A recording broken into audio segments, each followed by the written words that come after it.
What's up guys? My name's Anthony and this is the first of many instructional videos I'll be creating with the intent to help you learn to play guitar.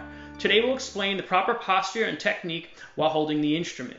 If you're serious about learning to play and enjoy the video, don't forget to hit like and subscribe to the channel.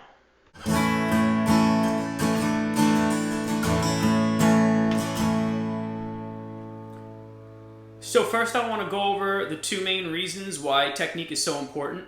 Number one is that proper technique will lead to more efficient playing, meaning that down the line, the more you practice, the more hours you put in, will pay off more because the technique will make it easier to play the guitar. So being more efficient. The second one has to do with injury reduction. Really, and longevity of playing. So if you're playing with proper technique, it will allow you to play guitar for longer spans of time without injuring yourself. And in my life, I've been playing guitar actually over 20 years now, which is a long time, and it kind of surprises me to even say that and realize it. But I've had bouts with tendonitis and repetitive stress injury, like from overuse and things like that. So take it from me. Making these habits and learning them at the beginning of your guitar playing journey will pay off in spades down the line. So first we're going to discuss the right hand. And you can see here that I'm holding the pick with my index and thumb. I've got the tip of the pick lining up with the strings. If I angle the guitar that way, you can see that's that tip of it. And that downward motion for a down strum or down stroke if you're playing an individual string. And you really want that to happen, and more specifically, you want that to happen over the sound hole and not too close to the bridge over here. Otherwise you get that really metallic sound. Or over the fretboard this way, and you get that, if it was a classical instrument, you'd call that a sol tosto sound. Okay, but when you're right down the middle here, you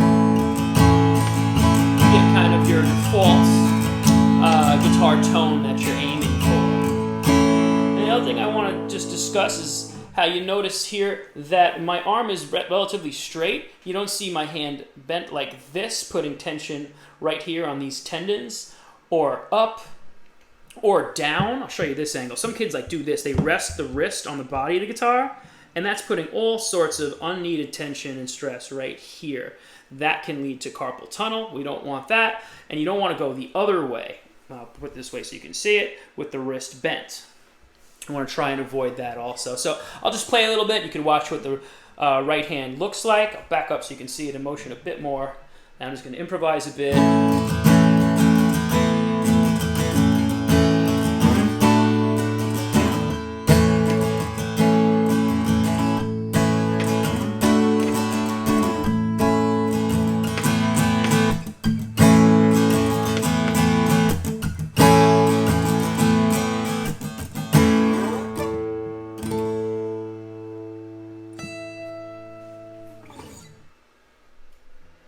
Alright, and next we're going to talk about the left hand. I want to talk about the thumb, and just make sure that it's running perpendicular to the fretboard and not alongside of it this way.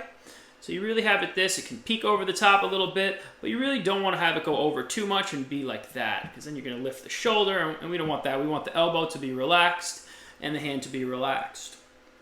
So then you're going to curve those fingers naturally, so it's kind of like that, like a C. Similar to another string instrument, if anyone has experience playing like an orchestral instrument, like a viola or violin, very similar to that. And you're going to really make sure that the joints here in your fingers remain bent when you play, and you're going to fret right with your fingertip. So I always like to do this, if you can see that. You see where those indents are? That's the part of the finger you're going to be contacting with. Right, the other thing I want to talk about is this. Now this is where I've had my injury with the tendonitis here years ago. But you want to make sure that it will bend a little bit like this, but you want to try and keep it as straight as possible, relaxed as possible. So you're avoiding this motion, which could lead to carpal tunnel. You're avoiding this motion, which could lead to tendonitis. Not trying to scare you, just being real. Okay, and of course stuff like that only happens when you're playing hours upon hours a day over extended periods of time. But course, it's in everyone's interest to avoid that from the start. So I'll play a little bit here. I'm just going to improvise with some chords, and you can just watch what this left hand looks like.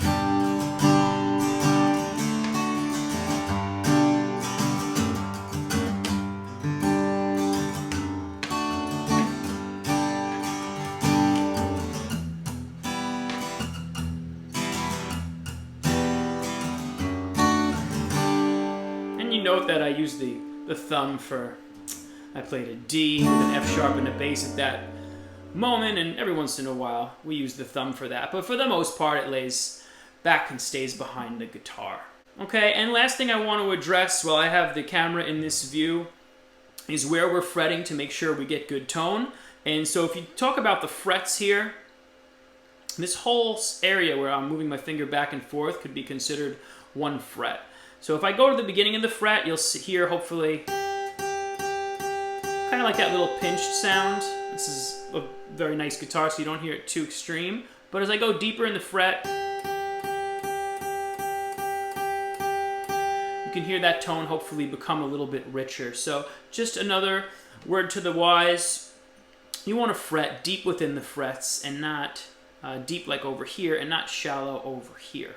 So just to recap, we talked about the right hand, we talked about the left hand, we talked about staying relaxed to avoid long-term injury and to increase the efficiency of our playing, and hopefully that helps you guys a lot. I want to thank you for watching. If you have any questions about this stuff, comment down below. If you have any suggestions of what to name this channel, comment down below. I'm flirting with the idea of learning guitar because, believe it or not, a simple name like that, I don't think it's taken on YouTube. So I might go with that. I'm going to post videos roughly every week or every other week consistently. And if that sounds like something you're interested in, subscribe. And I'll see you guys next time. And thanks again for watching.